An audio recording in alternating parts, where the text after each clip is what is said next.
Hello you guys, welcome back to my channel. Lego. Yeah. Don't know. Oh yeah. It's the original Batman. One time. It's a bad man thing. It's body baby. VQs. Lego. It's VQs. I'ma make. So in today's video we're going to be doing something different from my first two videos. We're going to be doing a story time, which is going to be quite lengthy, but I'm sure you guys are going to be so much interested in this. I'm going to be telling you guys just a few things about me and my life and the things I like to do, just some few things, So without much blabbing, I'm just going to go straight into the video. So you guys, my name is Juta and it's spelled J-U-T-T-A without an H, which is of reason I found out that it actually doesn't have an H. So if you were in my junior high school and you know me as Juta with the H at the end, there's no longer an H. Juta, short, period. So you guys, I'm from Ghana and I'm 19 and I'm currently in Canada. So quickly, I'm just going to give you guys a brief story about how I got to Canada, how it has been, how the visa process and everything was. So initially, I went to my SAT for Clark in America. I just did my research on that school and then that's just where I wanted to go, Let me put some lip gloss for you guys.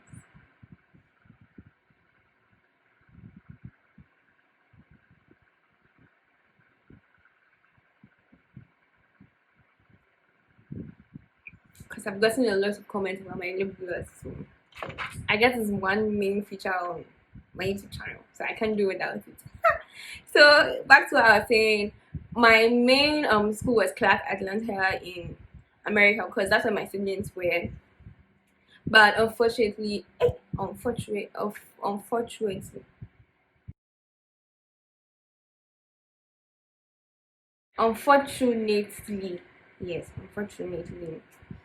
Trump decided not to give me my visa. Not Trump, the people who work for Trump at the Ghana embassy, the US embassy in Ghana, said they will not give it to me. So my dad came to visit me one time and he brought the sad news to me. I was very sad because I was looking forward to it, but it wasn't going to work out anyway. There was nothing I could do about it, so we had to move on. And he came to visit me another time and then he was all smiles and laughter. I was like, the last time you came here, it wasn't nice. So I hope you came with some good news. And he showed me my admission letter to UPI in Canada, and I was so happy because he was doing everything in the background. I wasn't really aware. He was doing everything with an agency called YFU. Yeah, so they were doing everything in the background for me on my behalf. So I started doing my research on Canada and everything, So WASI came, when the WASI vacation came, we've applied for the visa. School has started for my mates. Visa has not come. I'm supposed to start school by September 23rd. We're already in June, July, August. Nothing. And we applied long before and the visa was just not coming. I was beginning to get so broken hearted. People are going to school. There were some people saying that I didn't pass and I wasn't going to go to school and all those things. But I didn't really let it get to me. I wasn't supposed to even tell anybody about it because African parents, witches and wizards, they'll say witches and wizards will destroy the whole thing. So I get my mouth shut about it and the thing was still not coming. Oh. There were always updates from the embassy guys telling me they proceeded to this and proceeded to that, but the visa itself, they hadn't said, oh, you could come back for your passport, because they had my passport. So when you open the passport, when you get there, you open the passport and the visa is not, and then they wouldn't even say asemasa. So the visa was not coming. It took a long time. Like September had come, September 20th had come, and there was still no visa. School is almost ending. Like first semester is literally almost ending for my mates, and I'm like still at home.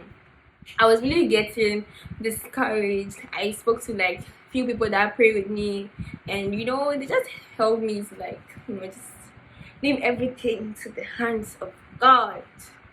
So I did, and in the meantime I didn't want to like waste my time, so I started going to a salon near my house to learn how to braid. I started learning just some few things, so that I can be doing over here, like braiding people's hair over here, which I've been doing like small. And the visa was not coming. December came, visa came, the call came, and I was so excited. Oh my God, I'm so excited. I was so happy. I was so gingered. Quickly went to get like the available ticket, and the ticket was for December 28th, because my dad didn't want me to like spend like a long time here before the school period. The school was starting on the 4th, because I had to re-enroll for the winter semester.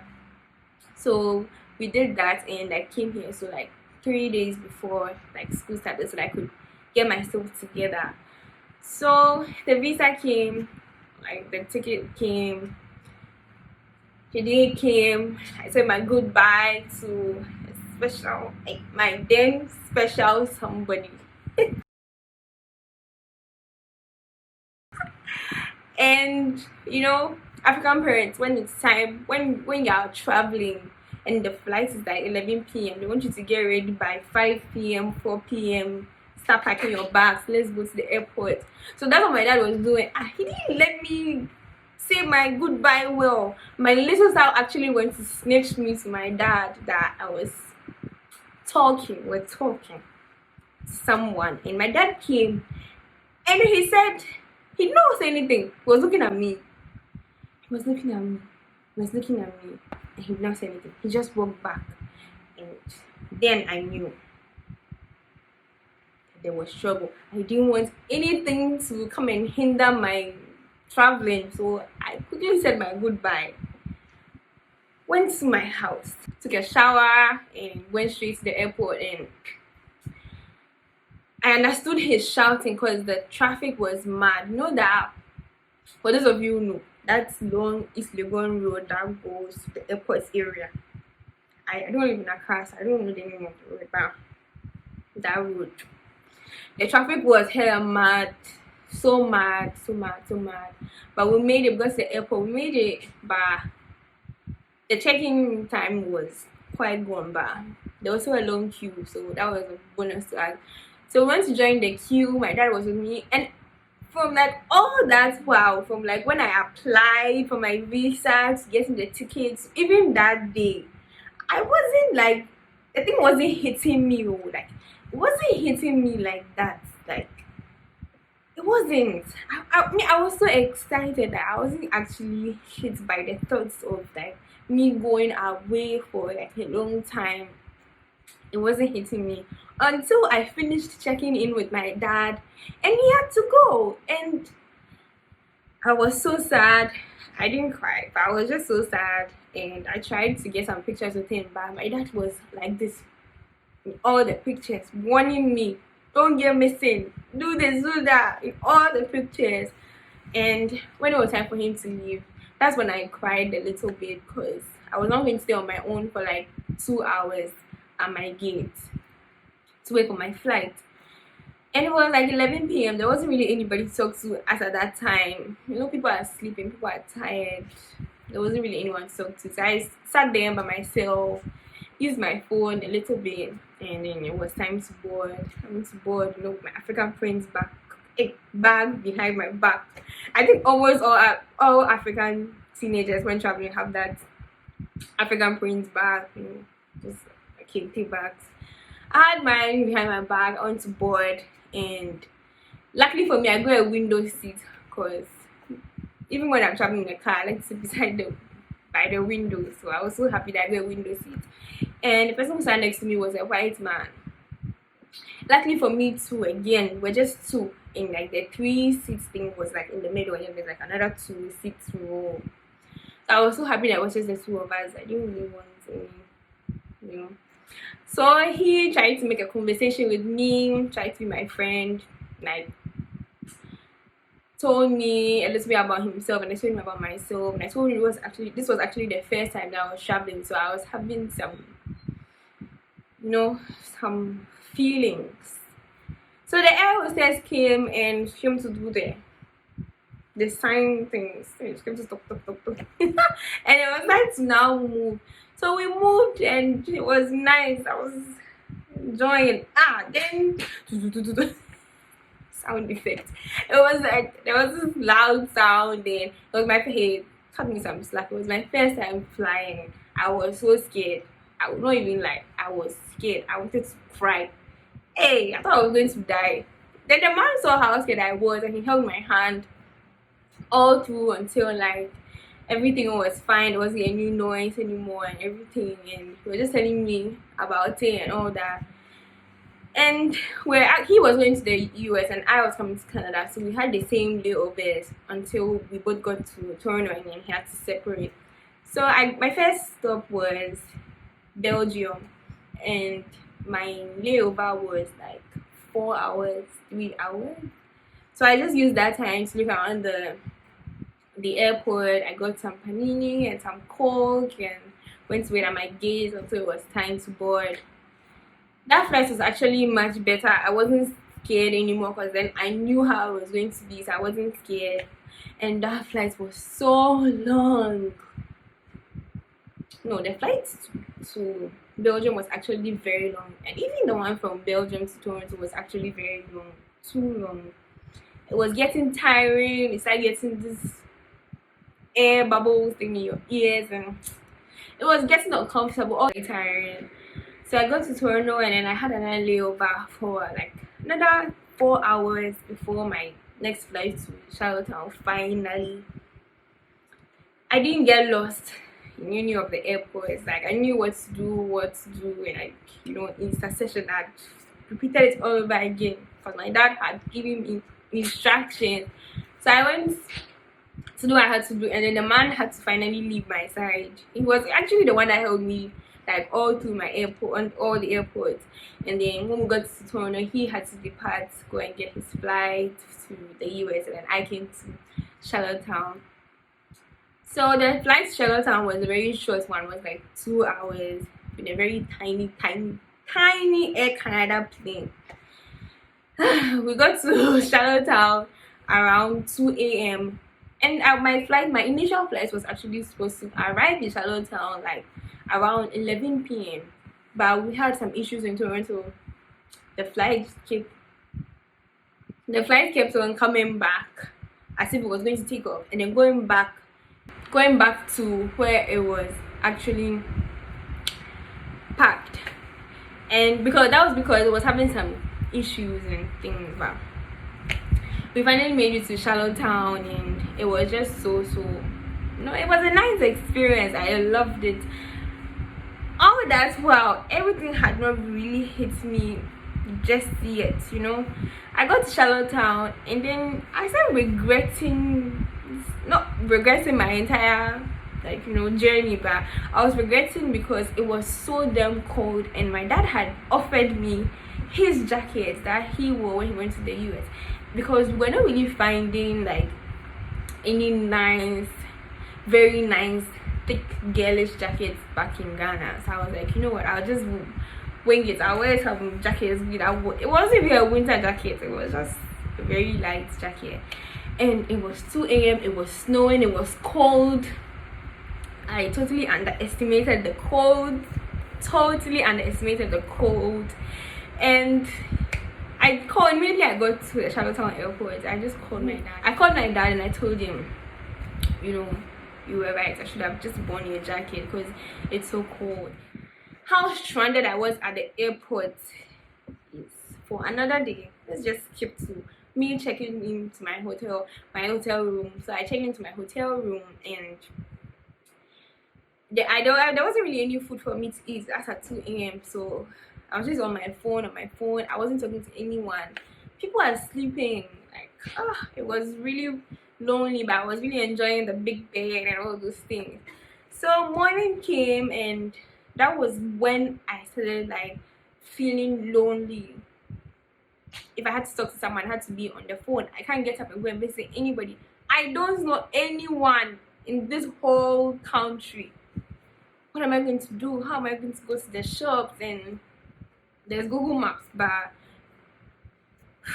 how am I going to call the taxi and all those things? Like, I started thinking because I was like, now I'm on my own. I have to be doing things on my own. Like, I have to figure it out by myself. Luckily for me, the housekeeper that came to like help me clean my room was so nice. She was a Chinese lady. I'm so sad that I didn't see her again. Like, I saw her for just 2 days, and when I moved out of the hotel, I didn't see her again. I didn't take her number. I didn't take her name. I was actually so sad because she was very nice to me. She devoted her time. She took me to Walmart. She took me to the mall. And at the mall, I shopped with my US dollars. And please, when you come fresh, or when you go to any country fresh, yeah, calm down with the spending, because you might overspend on things that you will later say, why did I even buy this, But yeah, overall it was a very nice experience. Yeah, overall Canada has been good. The journey was good. The visa took too long to arrive, but when it comes, it's worth it. So I forgot something. So when I go to Toronto, you don't just get in like that. You have to go to immigration. You have to show them your documents, your passports, proof of payments of your tuition, and that is actually where people get sent back to their home country. And there was actually someone right there who was having that issue. He was being sent back because apparently he had an issue with his papers. I was scared. I was like, what if I lost something? What if something is not right? And all those stuff, because even the person that I asked for directions to where the immigration office was said, oh, you are going to go through immigration, good luck. I was like, this man has even increased my fear times 100. I was really shaking when the lady called me. She asked for my proof of tuition and other things, and then I think something wasn't adding up, so I had to call home, call the agency that was working everything out for me, and I had to stand there for like 5 minutes. The lady went to, no, it was a man. He went to the back. He came back. He wasn't holding my study permit, because that's where you actually get a study permit. And I was like, oh my god, what's going on? I was scared. Am I going to go back home? Am I going to go back to Ghana after I've taken all these pictures? I can't go home. So eventually he went back again, and he came back with my study permits, and I was like, yeah, away I go.